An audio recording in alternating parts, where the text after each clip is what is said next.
Hi there, welcome to the latest episode of my 10-minute moan.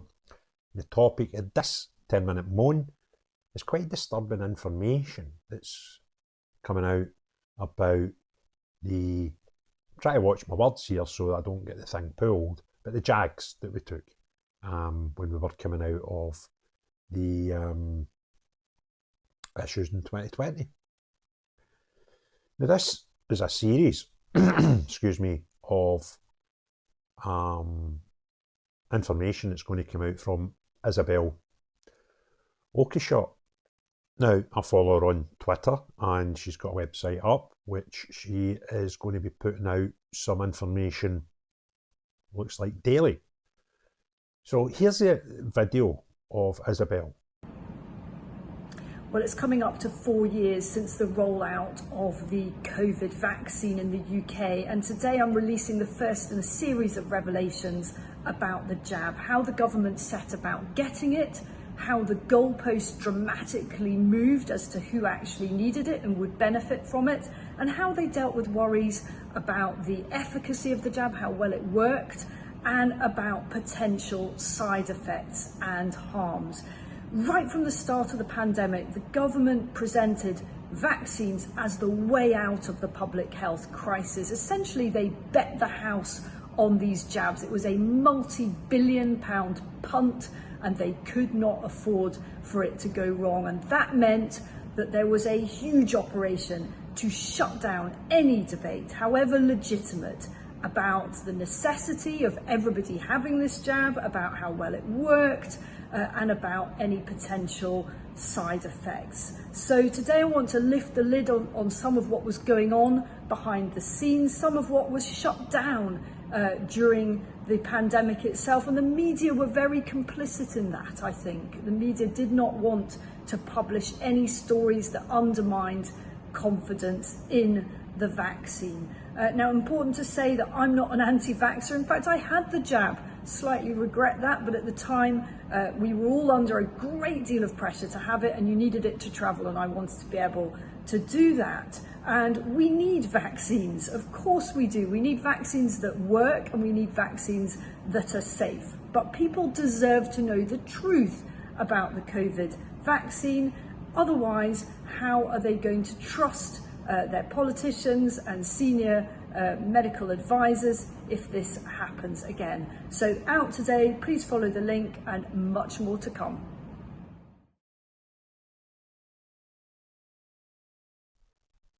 So the first in a series of revelations that's coming out. Now I would strongly request that you follow her. I'm not trying to steal her work, I'm trying to spread the word, and I would hope that you can support her in her brave stuff that she's putting out. So the first bit of information she's put out is about Downing Street and how they dealt with bad news on the vaccines.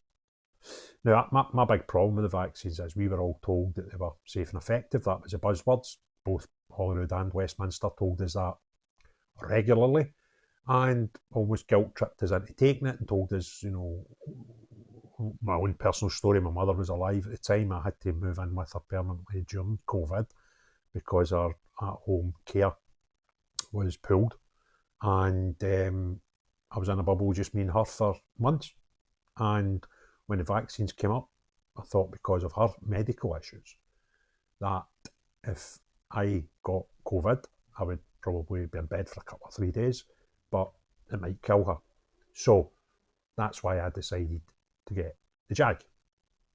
And I was taking a football team abroad, and I couldn't travel without it. So you put those two things, predominantly the first one on my ad, I felt I had to get it, and I've regretted it since I took two. So I'm not an anti-vaxxer because I've actually had them, but if I could turn back time, having seen the devastation it causes, and spoke to many people who are injured by the jag, I certainly wouldn't have put myself through that potential risk again. However, what was Isabel releasing today?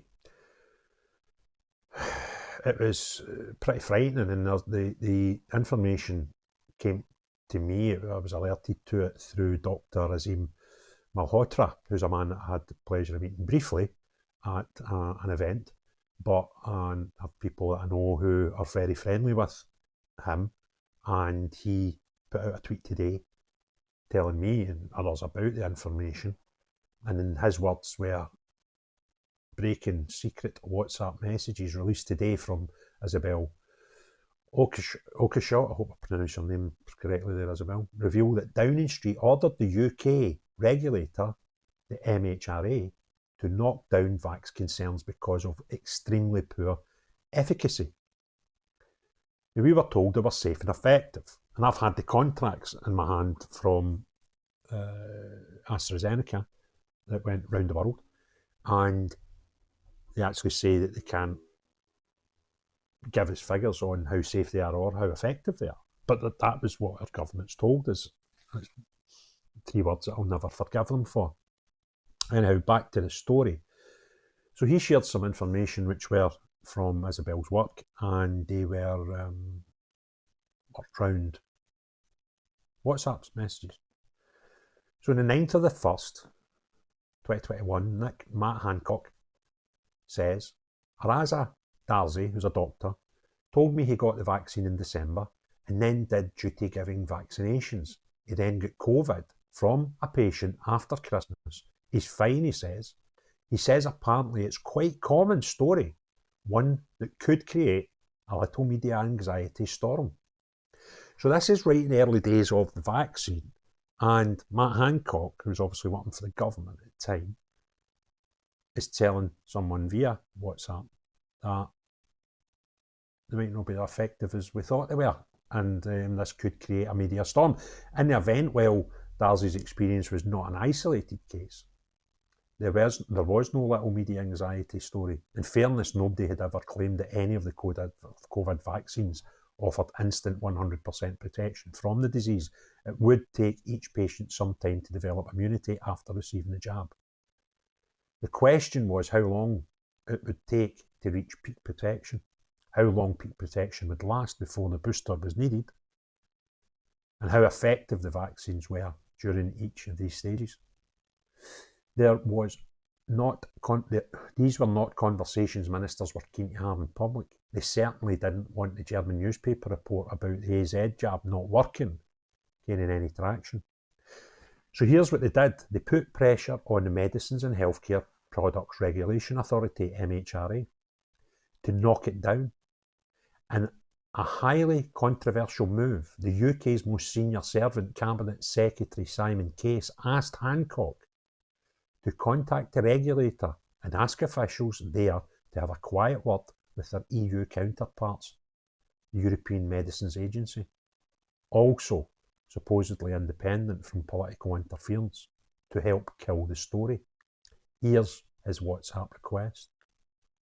Simon Case, can you get MHRA to talk to EMA about these German comments / leaks about AZ efficacy? We obviously need it knocked down authoritatively, and there's nothing better than a regulator doing it. Looking at it from the government's point of view, it's quite easy to see the temptation to get the regulator involved, yet the MHRA is supposed to be independent. Throughout the pandemic, the UK government repeatedly emphasised the independent status of MHRA. Now that, to me, is disgusting. The fact that people within the government have been asked to kill a story about the efficacy of these drugs. Now this second message, was the 26th at first, so this is still in the early days. And it appears that through those 2 WhatsApp messages, that these people knew that you could still get the disease even after having a vaccine, and they were trying to dampen stories, and successfully so, about the efficacy of these things, while they were still telling us they were safe and effective. you enjoyed this video, please give it a thumbs up. If you've not already done so, please hit the subscribe and notification button. Let me know your comments below, because this is vulgar.